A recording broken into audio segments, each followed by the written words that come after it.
This is my fertility awareness chart. I know it looks super confusing to the untrained eye, but literally anybody can do this, and every single woman should be charting their cycles in this way.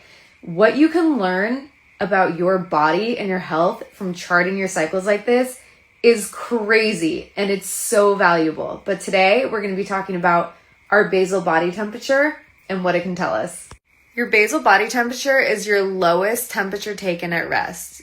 The first thing that we're going to talk about is how you can actually tell that you have ovulated, not that you're going to ovulate or your body's gearing up to ovulate like with OPKs, but that you have ovulated is with your basal body temperature. The only other way to do that is with a blood test, and they're going to test your progesterone levels. But with that, you have to get a doctor to order the test for you. It can get expensive, and it's just kind of a nightmare. So why not just take your temperature? It's cheap and easy.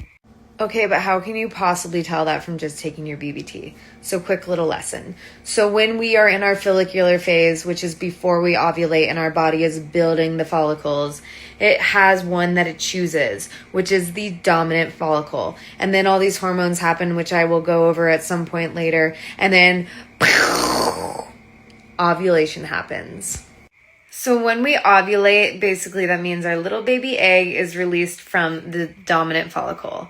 And what's left of the follicle after ovulation is what's called the corpus luteum, or the yellow body. So basically the corpus luteum produces progesterone, and progesterone is what elevates our body temperature. Now, how does that correlate to BBT? Well, in your follicular phase, your body's like 98.6. Well, that's what they say, but that's not your basal body temperature, so it's actually lower. So you can see mine here is a 97.6 all the way down to 97.3.